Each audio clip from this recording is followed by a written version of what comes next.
Let's continue and go to the next topic. Let's take a governing equation.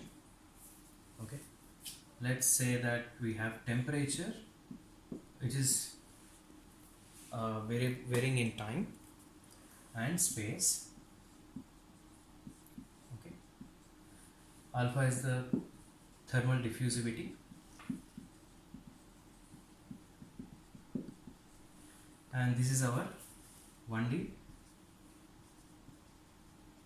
thermal or heat diffusion equation. I would say unsteady 1D thermal heat diffusion equation. This is our governing equation.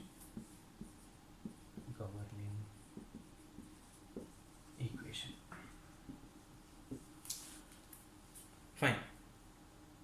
Let's see how we can apply what we have learned in finite difference method. That is the approximation for forward difference, backward difference, or central difference, second order central difference, and how we can convert this governing equation into a system of linear equations. Okay, the first term that we have here is temperature is a function of time. Okay, we have, instead of x and y, I have x and t here. Then I can take my grid or grid to be varying in x and time. Let's say thermal diffusivity is constant in the first instance. Okay. Whenever we have time, we have to remember that we don't have any information before time t equals to 0. So we have to go with, okay, we cannot go with second order central difference or backward difference because there is I minus 1. If you keep I equals to 1, then you have to somehow give it a solution of I at I equals to 0. Okay, that is not physically explainable.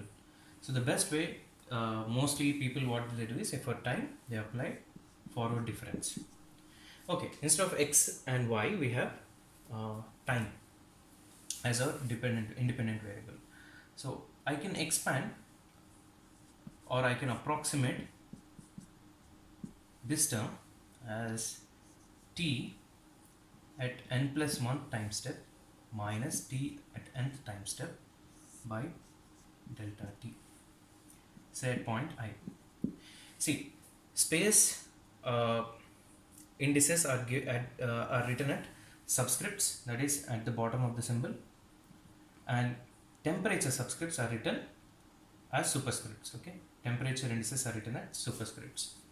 So I can say here that, so if I say this is my point I have two time steps that I am considering, that is at n and n plus 1th level, and just as usual, this is first order accurate in time. Okay, so this is our first expression for the left hand side term. How about the right hand side time? Term, we have to approximate this using what? Central difference, but this is for a second derivative. What is the formula, if you recollect?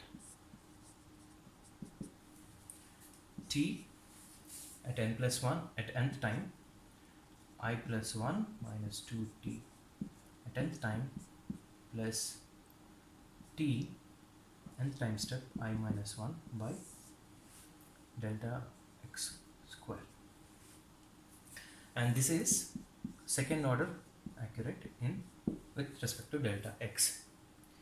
So we have that this time step is not varying. This is at nth time step that we are working out, and we want to find out the temperature at n plus 1 time step. Okay, so